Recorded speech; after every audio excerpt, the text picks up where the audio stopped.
السلام علیکم ورحمۃ اللہ وبرکاتہ۔ بسم اللہ الرحمن الرحیم۔ اسلامک کہانی میں آپ کو خوش آمدید۔ دل کو چھو لینے والی تحریر۔ سعید جدہ ایئرپورٹ پر بیٹھا ہوا اپنی فلائٹ کا انتظار کر رہا تھا، جبکہ اس کے ساتھ ہی اس کا ہم وطن دوسرا مصری حاجی بھی بیٹھا ہوا تھا، جس کے چہرے سے آسودگی چھلک رہی تھی۔ دونوں حج کے مناسک ادا کرنے کے بعد وطن واپس جانے والے حاجیوں میں شامل تھے۔ اچانک سعید کے ساتھ بیٹھے حاجی نے ایک لمبی سی سانس لی اور اپنا تعارف کرایا۔ میں بزنس مین ہوں اور الحمدللہ یہ میرا 10واں حج ہے۔ اللہ پاک کا میرے اوپر بڑا فضل ہے اور میں سمجھتا ہوں کہ ہر حج کے بعد مجھے رب کے زیادہ قریب ہونے کا موقع ملا ہے۔ اس کے بعد اس نے استفسارانہ نظروں سے سعید کی طرف دیکھا، گویا جواباً اس کے تعارف کا منتظر ہو۔ سعید مسکرا دیا اور بولا، بھائی میرے حج کا قصہ کچھ زیادہ ہی طویل ہے اور گنجلک ہے، میں آپ کا سر کھانا نہیں چاہتا۔ کوئی بات نہیں، ایک تو ہم یہاں انتظار کے سوا کچھ کر نہیں رہے، دوسرا یہاں کھانے کی ہر چیز باہر سے 20 گنا زیادہ مہنگی ہے، بس ایک سر ہی تو کھانے کو فری میں ہے۔ دوسرے حاجی عبدالباری نے ہنستے ہوئے کہا۔ سعید خیالوں میں کھو گیا، گویا فیصلہ نہ کر پا رہا ہو کہ اپنی کہانی کو کہاں سے شروع کرے۔ میرے بھائی، میں ایک پرائیویٹ ہاسپٹل میں فزیو تھراپسٹ ہوں، سعید نے آخرکار بولنا شروع کیا۔ میں نے 30 سال اپنی تنخواہ میں سے تھوڑی تھوڑی رقم کٹوا کر اس حج کی تیاری کی ہے۔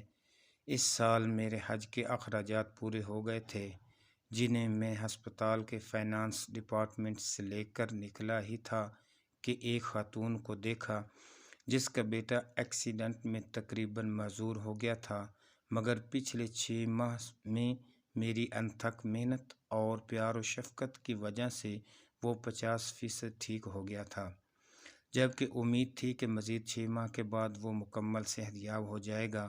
اس خاتون نے مجھے سلام کیا اور بجھے ہوئے لہجے میں بتایا کہ وہ لوگ ہسپتال چھوڑ کر جا رہے ہیں، شاید پھر ہماری ملاقات نہ ہو، لہٰذا میں آپ کو ڈھونڈ رہی تھی، جس پر مجھے کافی اچنبھا ہوا۔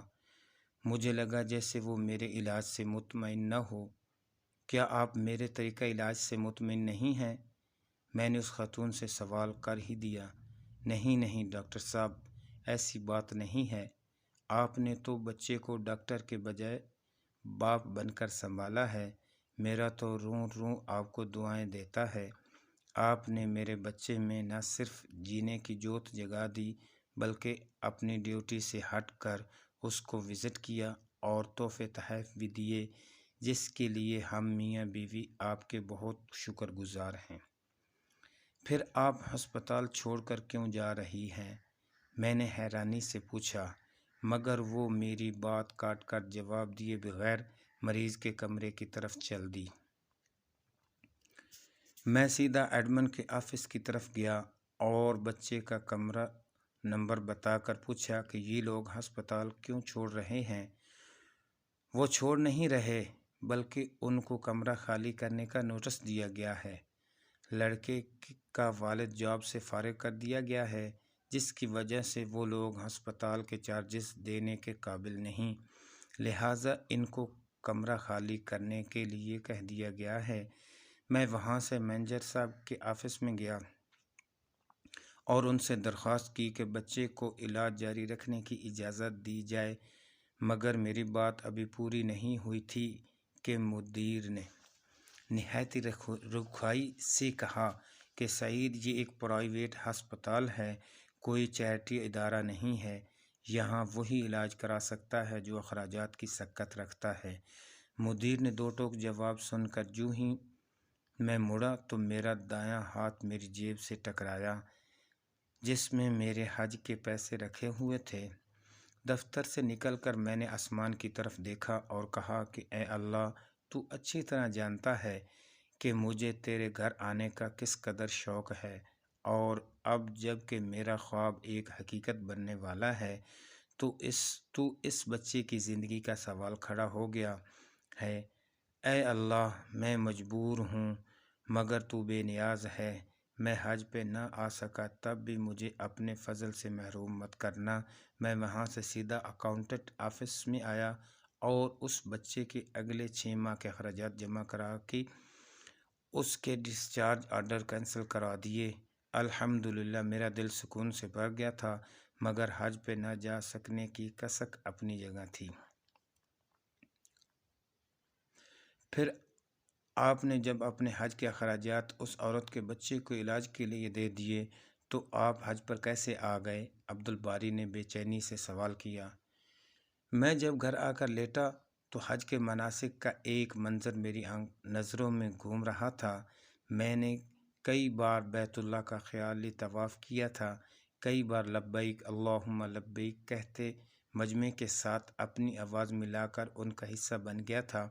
پتہ نہیں کب میری آنکھوں سے آنسو بہنا شروع ہو گئے اور میں بہتے آنسوؤں کے ساتھ ہی سو گیا۔ میں نے دیکھا کہ میں بیت اللہ کا طواف کر رہا ہوں اور لوگ مجھے میرا نام لے لے کر حج کی قبولیت کی بشارتیں دے رہے ہیں۔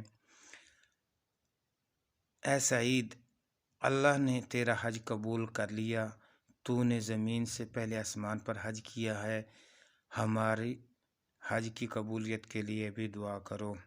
اسی کیفیت میں فون کی گھنٹی نے مجھے جگا دیا۔